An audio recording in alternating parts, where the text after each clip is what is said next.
Hello, अस्सलाम वालेकुम। अच्छा,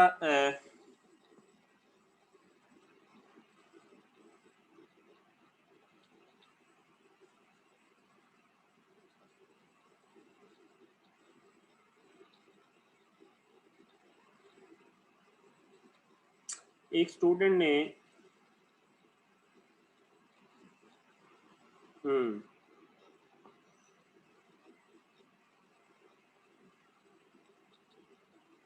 जी, ये एक स्टूडेंट ने मुझे जो है वो क्वेश्चन व्हाट्सएप किया था। ये 2/109 ये जो प्रॉब्लम है,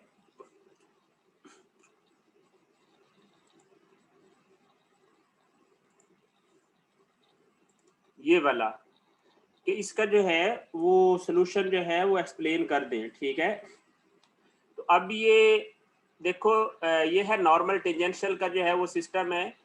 तो ये मैंने आपको उस टाइम क्लास में भी समझाया था। और इसका जो सेकंड पार्ट है 110 असल में ये है कि अब साथ में बुक भी ओपन कर लो।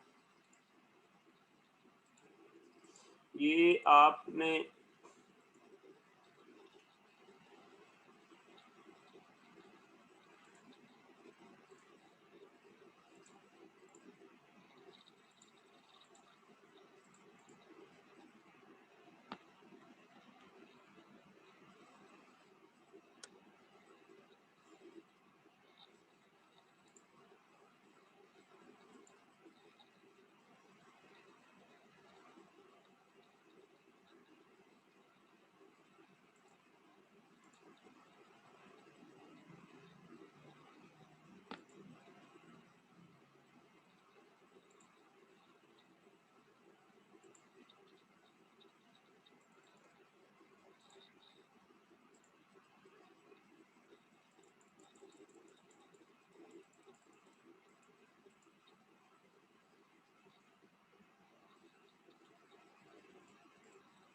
ये प्रॉब्लम था 2/109।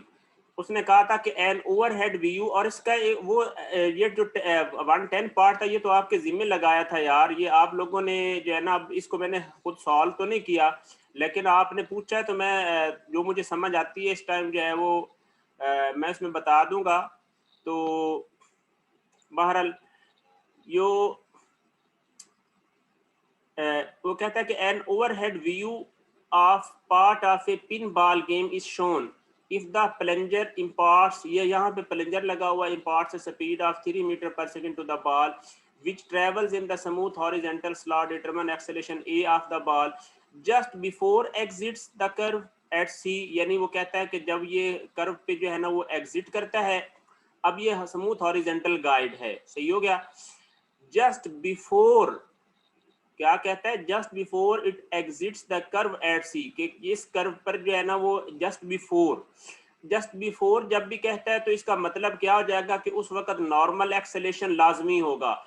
अगर वो कहता कि जस्ट आफ्टर सी, तो इसका मतलब होता कि there is no normal acceleration, सही हो गया। अच्छा, और when it is half way between D and D, वो कहता है कि जब यहाँ पे वो हाफ वे इसके दरमियान मौजूद है, ठीक है ना, डी और ई के दरमियान।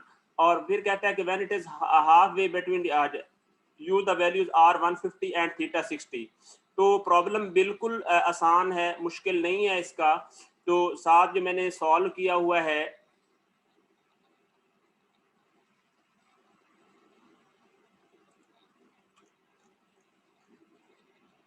वो भी मैं जो है वो बता देता हूँ। देखिए ना, आपने सबसे पहली चीज उसने क्या कि जस्ट जो है वो बिफोर सी उसने कहा है। तो अब देखें वेलोसिटी वी ए उसने जो स्टार्ट पे दी हुई 3 मीटर पर सेकंड दी हुई है, ठीक है। तो आपने क्या काम करना है कि ए केस के लिए जो है वो ए सी आपने जो है वो निकालना है कि एक्सेलेरेशन एट सी, टोटल एक्सेलेरेशन एट सी। तो वो एक्सेलेरेशन एट सी उसका टेंजेंशियल कंपोनेंट का स्क्वायर हो जाएगा और एक्सेलेरेशन एट सी उसका नॉर्मल कंपोनेंट हो जाएगा। ठीक हो गया ना। लेकिन अब हमें करना क्या होगा कि हमें जो है वो नॉर्मल कंपोनेंट निकालने के लिए हमें ये काम करना पड़ेगा कि पॉइंट सी पे स्पीड निकालनी पड़ेगी। पॉइंट सी पे क्या काम करना पड़ेगा, स्पीड उसकी कैलकुलेट करना पड़ेगी। तो V C square is equal to V A square plus 2ac और 2πr/4। सही है, ये आ गया। तो ये हमने फार्मूला लगाया, क्यों? क्योंकि ये फार्मूला इस तरह लगाया है क्योंकि आपके पास फाइनल स्पीड का square is equal to initial speed का स्क्वायर प्लस 2ac, यानी टोटल एक्सेलेरेशन जो है वो इसी तक जितना होगा, और ये 2πr/4। सही है ना। हमने क्या काम करना है कि वो लेंथ जो है वो निकालनी है। ठीक है, कि अब ये क्या है, क्वार्टर सर्कल है, तो सर्कल का सर्कमफेरेंस कितना होता है, वो होता है 2πr होता है, 2πr होता है सर्कल का सर्कमफेरेंस। तो ये चूंकि बी सी तक जो है वो क्वार्टर कर्व है, तो इसका कितना हो जाएगा 2πr/4। सही है। अब दूसरी बात यह है कि जो पॉइंट ए पे स्पीड है वो पॉइंट बी पे भी वही स्पीड है, तो स्पीड जो है वो यहाँ पे चेंज नहीं हो रही, जो कि स्मूथ कर्व थी। तो हॉरिजॉन्टल जो है ना, वहां पे तो एक्सेलेरेशन जो है वो था नहीं, और स्पीड जो है वो रिड्यूस नहीं हुई, स्पीड रिड्यूस बिल्कुल नहीं हुई। ठीक हो गया ना।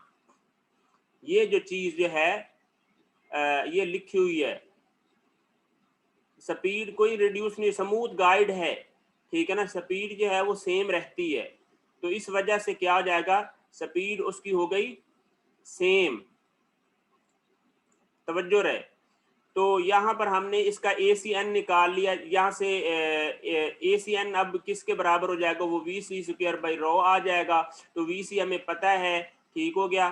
तो यहाँ पर जनाब यानी ये था ना, VC निकालनी थी। अच्छा, ये मेरी एक बात सुने, ये VC की जरूरत हमें तब थी जब उसकी स्पीड जो है ना, वो एक्सेलेरेशन जो है ना वो ये चेंज हो रही होती। तो अभी तो एक्सेल जो है वो स्पीड जो के चेंज नहीं हो रही, तो इस वजह से AN ये ऊपर वाला जो है वो स्टेप मेरा ख्याल है अननेसेसरी कह लें, ये जो मैंने किया है ऊपर।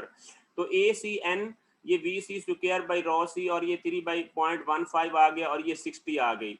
अब AC किसके बराबर हो गया, वो ACN के बराबर हो गया, क्योंकि टेंजेंशियल एक्सेलेरेशन 0 है। कि जो 110 वाली स्टेट 109 वाली स्टेट प्रॉब्लम में उसकी स्पीड हर पॉइंट पे सेम रहती है। ठीक है ना, यहाँ से A पर, B पर, B C पर, D पर, B E पर, F पर सेम स्पीड है। ठीक है, ये वो कहना चाह रहा है। तो इसका मतलब क्या हो जाएगा कि ये AC किसके बराबर हो जाएगा, ACN -60i। अब -60i क्यों है, क्योंकि देखें X और Y आपने ये इस तरह जो है वो शो किया हुआ है। तो जब आप पॉइंट C पर जो है वो आप आएंगे, और अगर आप इस पे N और T ड्रॉ करें, तो मैं आपको ड्रॉ करके दे देता हूँ कि ये क्या हो जाएगा, ये हमारे पास ये T एक्सिस बन जाएगा ऊपर, और ये बन जाएगा N एक्सिस।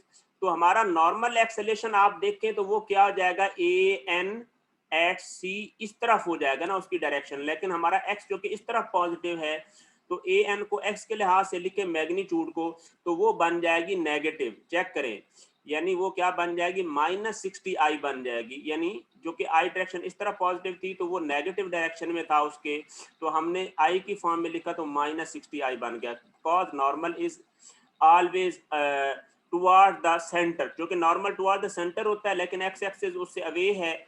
सही है ना, उसकी डायरेक्शन।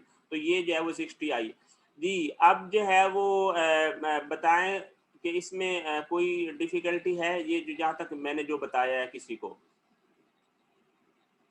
जहाँ तक मैंने जो बताया है, अगर किसी को कोई डिफिकल्टी है तो मुझे बता दे। हाँ जी, मैंने चैट तो अलाउ की हुई है, यहाँ तक जो है वो अगर कोई मुश्किल है तो बता दो, आगे चलते हैं फिर।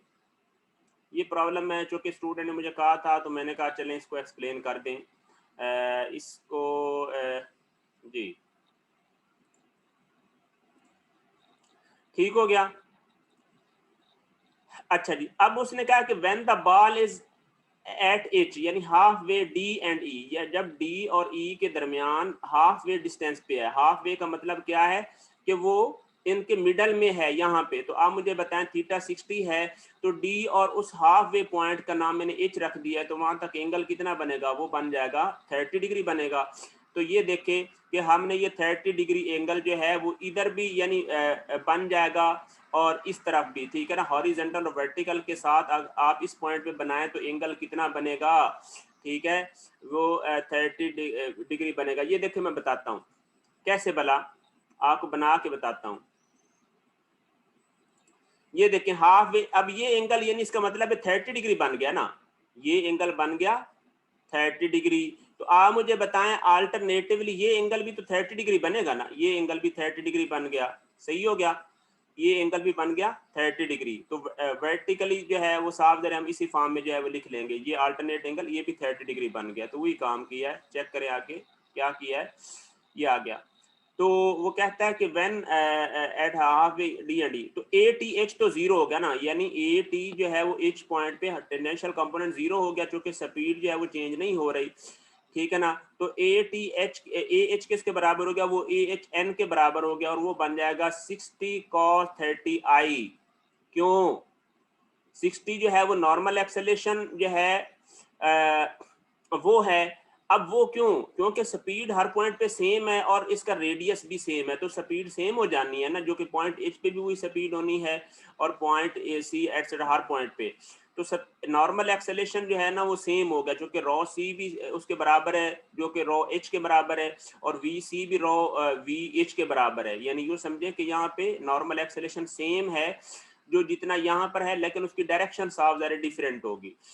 वो क्या होगी, वो इस तरफ होगी, ये देख लें किस क्वाड्रेंट में बनेगी, ये हमारा बन जाएगा फोर्थ क्वाड्रेंट। फोर्थ क्वाड्रेंट में आई जो है वो एक्स एक्सिस पॉजिटिव होता है और ये क्या होता है, नेगेटिव होता है।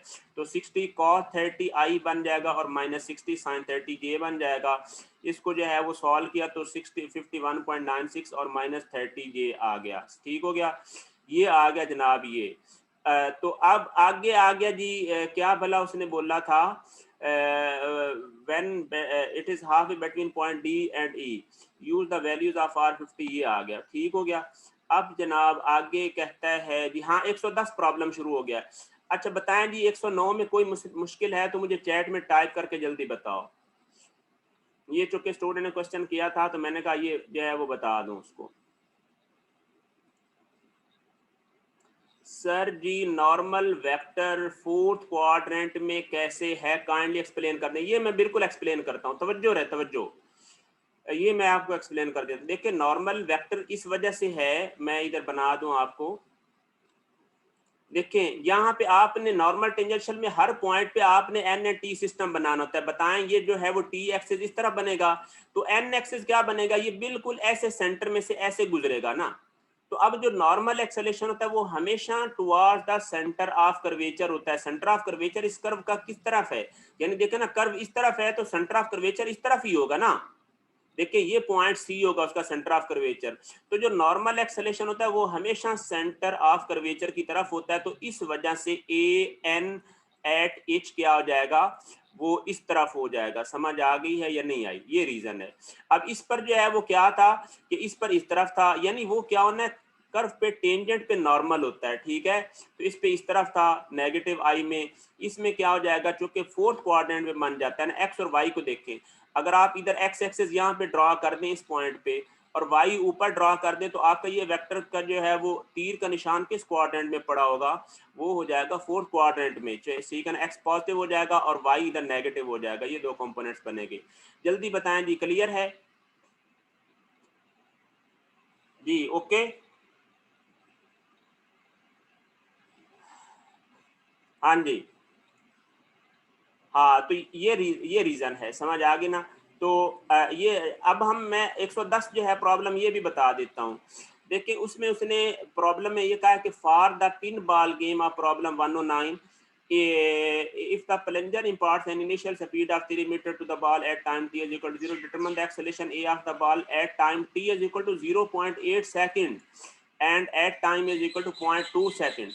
At point F, the speed of the pinball has decreased by 10% from the initial speed, and this decrease may be assumed to occur uniformly over the total distance traveled by the pinball। ठीक हो गया, value हुई है तो बात जो है वो क्लियर है। आपने देखो जो प्रॉब्लम की लॉजिक है ना करने की, देखो स्टूडेंट ने कहा था कि एक्सप्लेन कर दें इसको, तो मैं जो है वो ये बता दी। वैज़ अखलाक तो मुझे लग रहा है ये तो जो है ना फेक ही है, इसमें अपना रोल नंबर ही नहीं लिखा हुआ जी।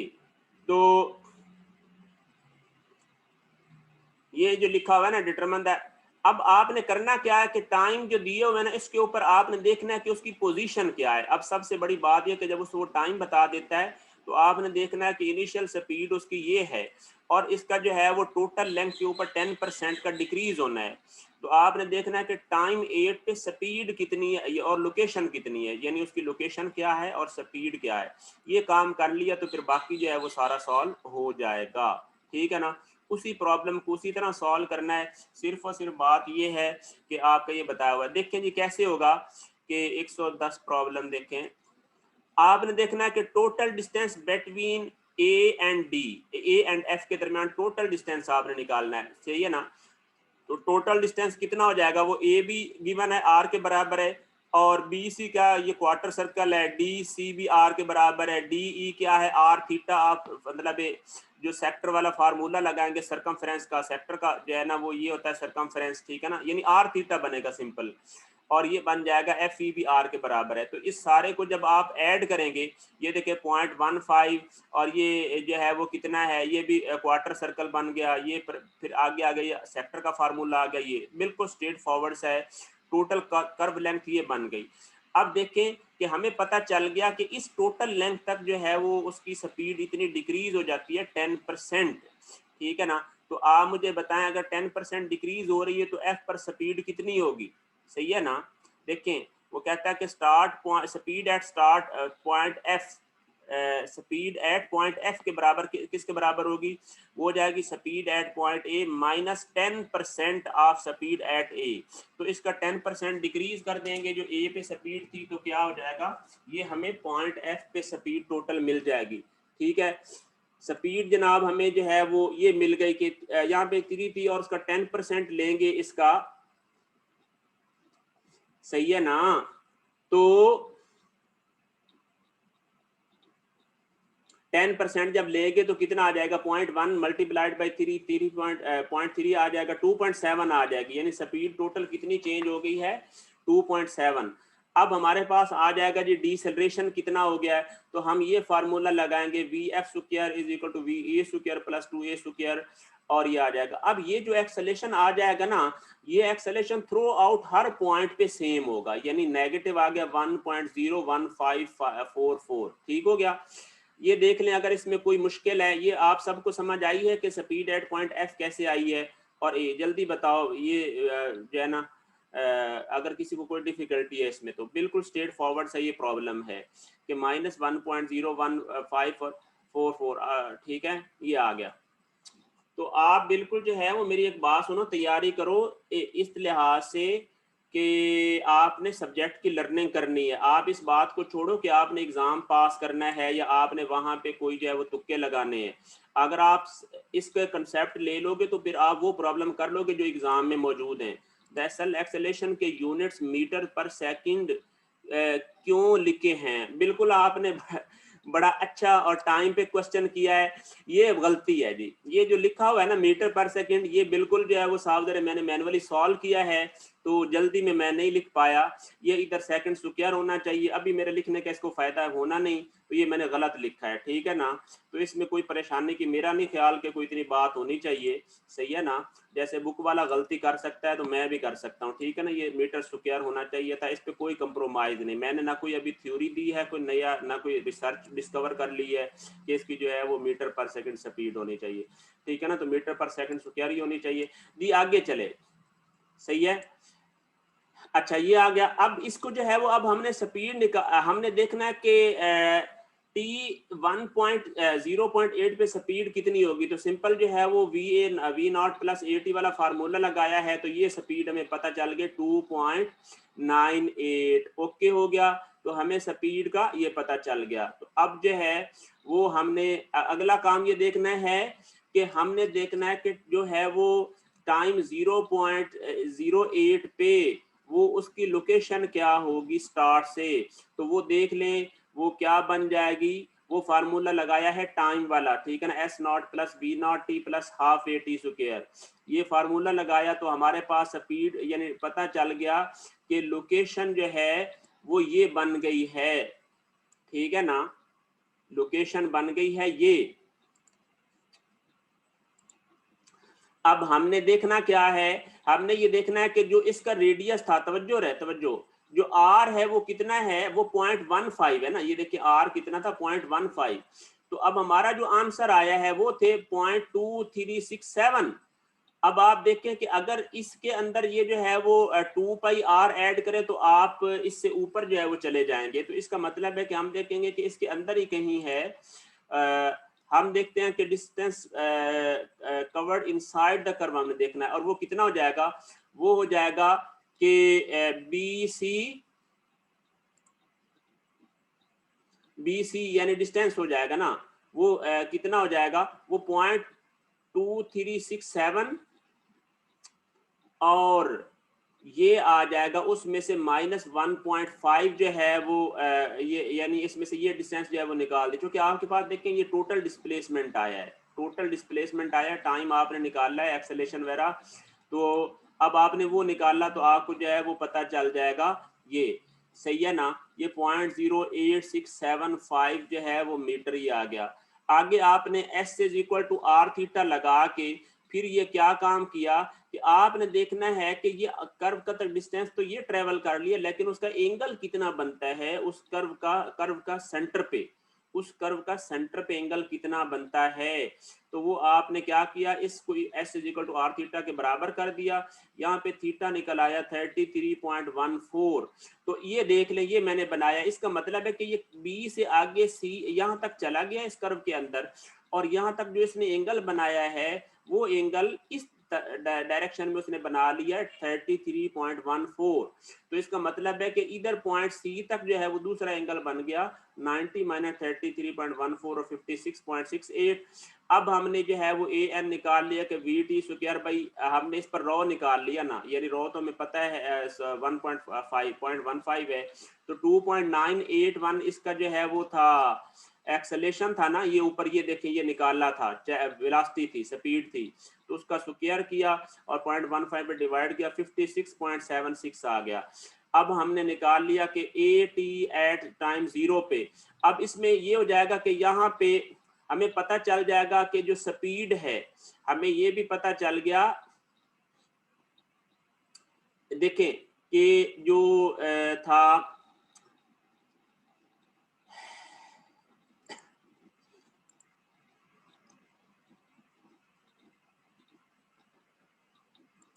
तवज्जो रहे, ये देखें यहाँ पर हमें ए टी का जो है वो पता चल गया कि ए टी जो है वो T.08 पे किसके बराबर हो जाएगा, वो हो जाएगा -an, वो हमने ये निकाल लिया, यानी an अब देखे ना वो होना था इस तरफ, तो an किस क्वाड्रेंट में बन जाता है, वो बन जाता है सेकंड क्वाड्रेंट में, चेक करें, ये बना के मैं बताता हूँ, ये देखें ये बन जाता है an, ये बनता है ना यहाँ पे कर पे, तो यहाँ पे अगर आप x और y के लिहाज से देखें तो ये कौन सा क्वाड्रेंट बनता है, सेकंड क्वाड्रेंट में ये बनता है, सही हो गया। तो ये देखें ए एन कॉस जो है वो आ जाएगा 56 point plus A T cos 30, ठीक है ना, और ए टी जो है वो भी निकालना होगा,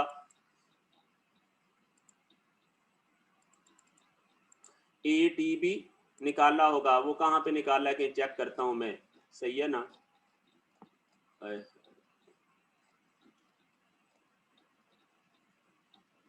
या ड्राइंग निकालने देगा जी, जो हमने निकालना है एक्सेलेरेशन यानी कि ए टी, ठीक है,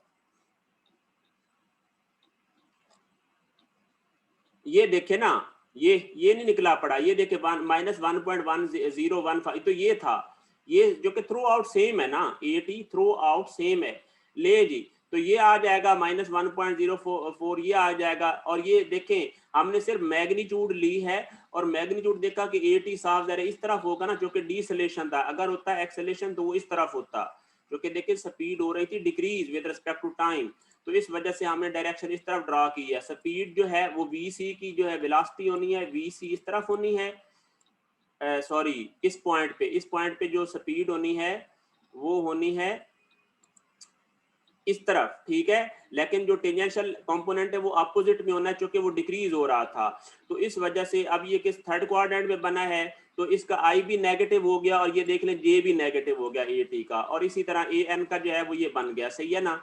वो इसका यानी कि जो जे कंपोनेंट है वो पॉजिटिव बन गया, चेक करें ये वाला ये जो कंपोनेंट था, सॉरी, ठीक है ना, ए एन का जो है वो जे कंपोनेंट क्या बन जाएगा, पॉजिटिव। ये देखिए ये पॉजिटिव लिखा हुआ है, खैर ये जे कॉमन लिया हुआ है, ठीक है ना। मैंने सॉल्व जो है ना वो जो कि सिंप्लीफाई जो है वो कर दिया था ऊपर, ये था, ठीक है ना, इसको जो है वो ये आ गया। अब इसके अंदर जो है वो ये सारा कुछ जो है ना अब ये किया है और ये हमारे पास एक्सेलेरेशन आ गया। आई होप आप सबको मेरा ख्याल है ये प्रॉब्लम की समझ आ गई होगी, बड़ा इंपॉर्टेंट इंटरेस्टिंग प्रॉब्लम था। आगे जो है वो हमने इसको कंटिन्यू किया है, पॉइंट 2 पे भी उसी तरह ये काम करना है, और इसमें वही बात जो है वो की है कि टाइम पॉइंट 8 पे आपने डिस्प्लेसमेंट देखना है, तो वो ये बनता है। अब हमने अंदाजा करना है डिफरेंट सेगमेंट को जमा करके कि हम देखते हैं कि A B plus B C plus C D करें, अगर हम इनकी लेंथ को ऐड करें तो वो बनती है, यानी देखें A B plus B C plus जो है वो डी ई, यहाँ तक अंदाजा किया ना, तो वो क्या है, यानी ये 0.57969 जो है वो इनसे बड़ा है, इनके सम से, तो ठीक है ना। तो इसका मतलब है अगर वो ग्रेटर है तो इसका मतलब है कि वो सी डी कर्व से आगे चला गया है पार्ट, अगर होता ना लेस तो फिर जो है वो यहाँ तक होता या किसी इस जगह पे होता। तो ये हमने थोड़ा सा ना इसका एस्टिमेट करना है। तो 0.579 क्या, A B plus B C plus C D plus D E से लेस है, आप चेक कर लें। इट मींस के ball is inside the curve D E, distance travelled inside the curve किसके बराबर हो जाएगा, वो हो जाएगा 0.5796 माइनस 0.5636। अब 0.5356 कहाँ तक डिस्टेंस होगा, वो साफ तरह A B plus B C plus C D तक का डिस्टेंस होगा। आप जमा करके चेक कर लेना, सिंपल सी बात है, सही है। तो हमें पता चल गया कि जो है वो डी के आगे कर्व के अंदर जो है वो कितना चला गया है, वो 0.0409 ये चला गया। उसी तरह S is equal to R theta लगाया तो ये 0.15 आ गया थीटा, और यहाँ पे थीटा जो है वो वैल्यू निकाल ली तो वो आ गई 57 मल्टीप्लाई किया 16.84 डिग्री। आप चेक करें, ये देखें बड़ी इंटरेस्टिंग बात है कि ये देखें कि ये इसके साथ जो है वो ये 16.84 डिग्री ये बना रहा है। बहुत स्ट्रेट फॉरवर्ड और आसान तरीके से समझा दिया है। आई होप आपको जो है ना ये इसमें बड़े प्रॉब्लम में ये हेल्प करेगा, ठीक है। तो यहाँ पे भी ए टी अपोजिट होना है, क्योंकि ऊपर जो है वो स्पीड डिक्रीज हो रही थी, ए एन इस तरफ होना है, एंगल गिवन है, तो यहाँ पे स्पीड आप निकाल लो, ये आ गई -2.79, वो भी आ गई। स्पीड निकाल ली तो एक्सेलेरेशन जो है वो टेंजेंशियल कंपोनेंट का हमें पता था, लेकिन नॉर्मल निकालना है, रॉ का पता है, 52.15 आ गया, ठीक हो गया। तो टोटल एक्सेलेरेशन जो है वो दोनों का हमने जो है वो ये वेक्टर फॉर्म में निकाल लिया है, सही हो गया। तो ये वैल्यूज वगैरह पुट की हैं तो ये आंसर आ गया है। जल्दी टाइप कर दो अब जो है ना, कि अगर इसमें मेरा ख्याल है कोई फर्दर कंफ्यूजन है तो। और कोई प्रॉब्लम मुझे बताया नहीं था। बाकी जो स्टूडेंट ने मेरे से बात की थी वो बात सिर्फ इतनी की थी कि सर जो है ना वो हमें 10 मिनट रहते हैं एग्जाम की स्ट्रेटजी बता दें। तो देखो मेरी एक बात सुन लो जी, ठीक है। अब एग्जाम की जो स्ट्रेटजी है, मुख्तसर 10 मिनट रहते हैं तो वो मैं आपको क्लियर बता दूं। एक चीज मैंने पहले भी बताई है, ये सबको बता दो कि कैलकुलेटर जाती खरीद लें, यानी हैंड कैलकुलेटर आपके पास होने चाहिए।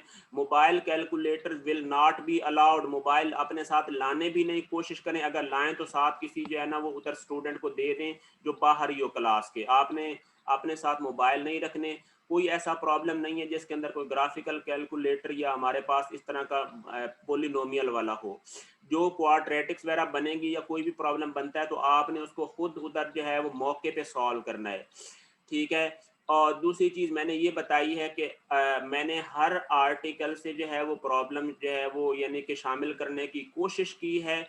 और चूंकि प्रॉब्लम हमारे थे 8 आर्टिकल बनते थे टोटल, सही है। हमारे 8 आर्टिकल्स हमने टोटल जो है वो कवर किए हैं रफली, जिनमें से जो है वो 2 जो है ना वो हमने क्वेश्चन को मिनिमाइज करने के लिए क्या है 2 आर्टिकल का कंसेप्ट जो है वो शामिल कर दिया है दूसरे प्रॉब्लम पे। प्रॉब्लम हर एक मॉडिफाइड है, लेकिन स्लाइटली मॉडिफाइड है और आसान है, टाइम के लिहाज से बिल्कुल आसान है। इंशाल्लाह मैं आपको चैलेंज करता हूँ कि अब जिन लोगों ने तैयारी की है वो चैलेंजेबली जो है वो मुझे ये नहीं कह सकते कि सर ये प्रॉब्लम जो है ना वो उन लेवल का नहीं है जो आपने हमें क्लास में करवाए हैं, ये उनसे बहुत आसान है। और मैंने ये कोशिश की है कि स्टूडेंट जो है वो जो मतलब थोड़ा काम करने वाले हैं, जिन्होंने लेक्चर इतना एफिशिएंटली नहीं लिए वो भी कर सकें, क्योंकि हमने हमारी कोशिश है कि लॉट जो है वो पास हो जाए, क्योंकि आपको समर में और हर जगह मुश्किल होनी है बाद में।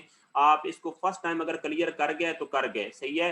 अदरवाइज जो है बाद में जो है वो आप देखना के बाद में बहुत मुश्किल होता है इसको क्लियर करना, ठीक है। तो first attempt is the last attempt, सही है।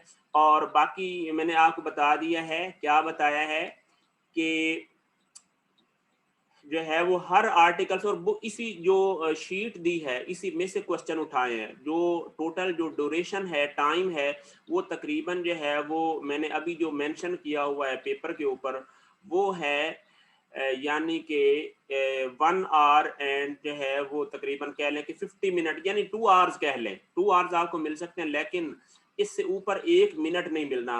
उस टाइम मुझे रिक्वेस्ट करना भी पसंद नहीं होता, आपने कोई ऐसी रेजिस्टेंस नहीं करनी, ठीक है। कैलकुलेटर अपने लाने, अगर आपका ये हो कि जी आपने जल्दी सॉल्व कर लिया और कैलकुलेटर दूसरे को दे कर जाना चाहते हो तो मैं ये भी अलाउ नहीं करूंगा। आपने कैलकुलेटर अपना लाना और अपने साथ वापस लेके जाना, कैलकुलेटर किसी को देना नहीं है। ये स्टूडेंट की जिम्मेदारी है। आपकी प्रोफेशनल जो है वो आप इंजीनियरिंग कर रहे हो तो अगर आपको यही जो है वो इस तरह की जो है वो वीकनेस होती है तो यही आप जो है वो जॉब में जाकर भी डिपेंडेंट होना लगते हो। आप अपने जो है वो जो सब ऑर्डिनेट्स हो उनसे चीजें मांगते हो छोटी छोटी, सही है ना। अब देखो आपकी जॉब लगनी है तो पैसा आपके काम आना है, आपने अपने लिए करना है ना, तो आप उसके ऊपर इनपुट भी करो। ऑनेस्टली आप कोशिश करो कि आप अपना कैलकुलेटर लो और उसको संभाल के रखो, ठीक है।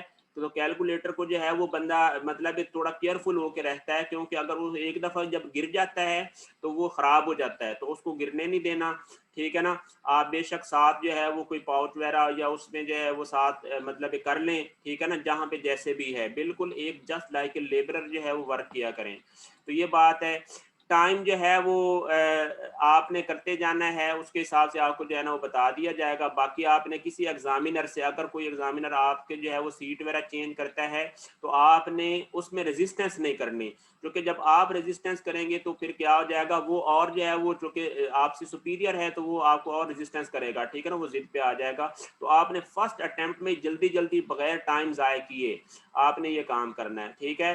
तो इंशाल्लाह जो है, और पहले जो है वो 20 या 25 मिनट में, यानी बल्कि 20-25 मिनट नहीं, हम कहते हैं कि सिर्फ और सिर्फ जो है वो एक ही दफा आपने पूरा पेपर पढ़ लेना है। जब आपको मिलेगा, जब आपको पेपर मिलेगा क्वेश्चन पेपर, तो आपने क्या काम करना है, एक तो आंसर बुक पे आपने पहले जो है वो डिस्ट्रीब्यूट की जाएंगी तो उन पे रोल नंबर लिखना है। क्वेश्चन पेपर पे अपना रोल नंबर लाजमी लिख लेना किसी जगह पे, और रोल नंबर पूरा लिखने की लिख लें, या सिर्फ जो है वो डिजिट लिख लें, फॉर एग्जांपल 301 है या कोई भी है। और दूसरी बात ये कि रोल नंबर के अलावा कोई हेल्पिंग हिंट या रफ वर्क नहीं करना। आपने टीचर को ऐसे समझना है कि जैसे ये प्रॉब्लम है उसको एक बेसिक से समझा रहा हूँ, कोई मजमून नहीं लिखना, कोई स्टेटमेंट ज्यादा नहीं लिखनी, ठीक है ना।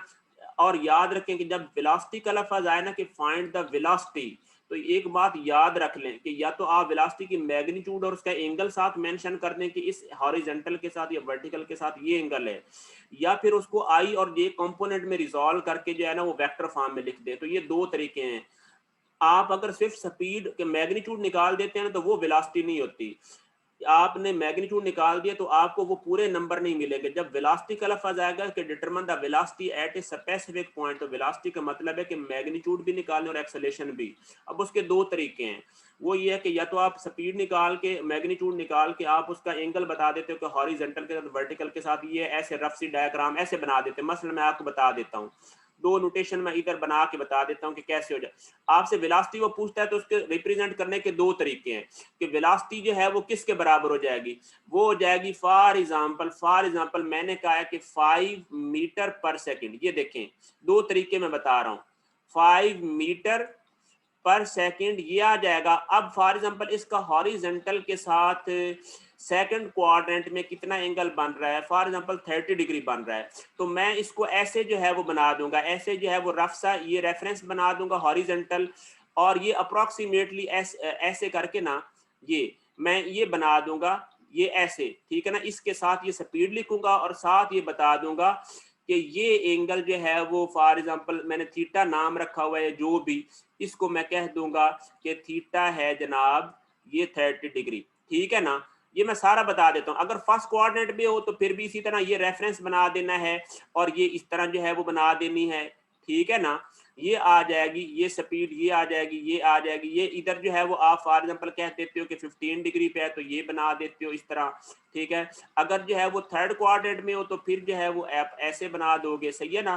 तो ये एक जो है ना वो बुक में कमर्शियल जो है वो वे होता है एंगल को जो है वो शो करने का, इस तरह शो कर सकते हो। फोर्थ में भी मेरा तो ख्याल है आप शो कर लोगे ना। ये लो जी, ये आ जाएगा ये। तो इस तरीके से आपने एंगल शो कर देना है। या दूसरा तरीका ये है कि आपने प्रॉपर उसके ऊपर वेक्टर की नोटेशन डाल देनी है और आपने लिख देना है फॉर एग्जांपल इसके कंपोनेंट्स हैं जनाब 2i और प्लस है जनाब 3j, ठीक हो गया ना। तो ये जनाब कंपोनेंट फॉर्म में ये जरूरी है, ठीक है। चलें जी, अब मेरा ख्याल है कि कोई ज्यादा गाइडेंस की नहीं जरूरत, और सिर्फ जो है वो कर्वी लीनियर तक है और आसान तरीन प्रॉब्लम मैंने पिक की है, लेकिन कर सकेगा वही जो सारे प्रॉब्लम ये मुश्किल वाले भी करेगा, सही है ना। जब तक आपने जो है एग्जाम का मतलब ये होता है कि आपको ये सारा सब्जेक्ट जो है वो प्रिपेयर होना चाहिए, मकसद होता है इसके जरिए, ठीक है ना। जैसे अब आप देखो ना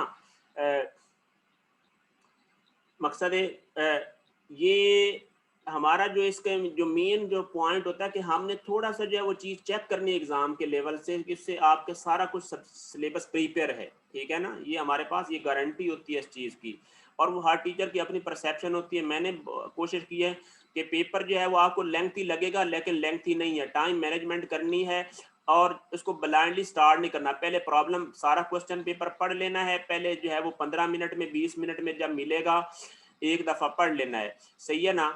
उसमें ये होता है कि अगले प्रॉब्लम के बारे साथ बंदा सोचता रहता है कि यार उसके अंदर ये कंसेप्ट है। एक दफ़ा पूरा प्रॉब्लम पढ़ लेते हैं फॉर एग्जांपल, उसके बाद 15 मिनट भी लग जाते हैं तो बाद में आपकी स्पीड खुद ब खुद तेज़ हो जाएगी। अगर आप फर्स्ट प्रॉब्लम ही पढ़ते हैं और उसको स्टार्ट करना शुरू कर देते हैं और आप उसको जो है ना आगे आप देखते हैं थोड़ी देर बाद आपको मुश्किल आ गई, तो अब आप उसको छोड़ना अच्छा नहीं लगेगा, सही है ना। बाकी प्रॉब्लम की स्टेटमेंट आपने पढ़ी नहीं होगी, फिर आपको आगे लगेगा कि वो और मुश्किल है, सही है ना।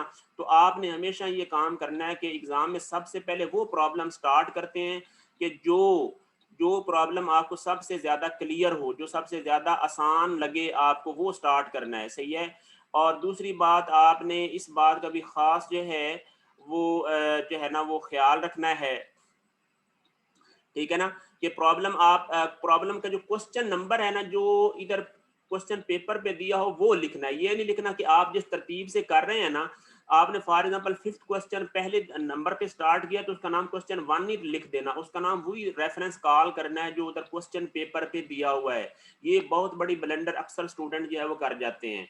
और दूसरी बात है कोई आर्ट वगैरह का पेपर है नहीं कि आप जनाब वहाँ पे खूबसूरत सी डायग्राम बनाएं और साथ कोई अपने जो है ना वो कलर बॉक्स भी ले जाएं, ऐसा कुछ नहीं है। आपके पास टू दी पॉइंट जो है वो आपने काम करना है, नोटेशन जो है वो शो करनी है। जैसे मैंने आपको यार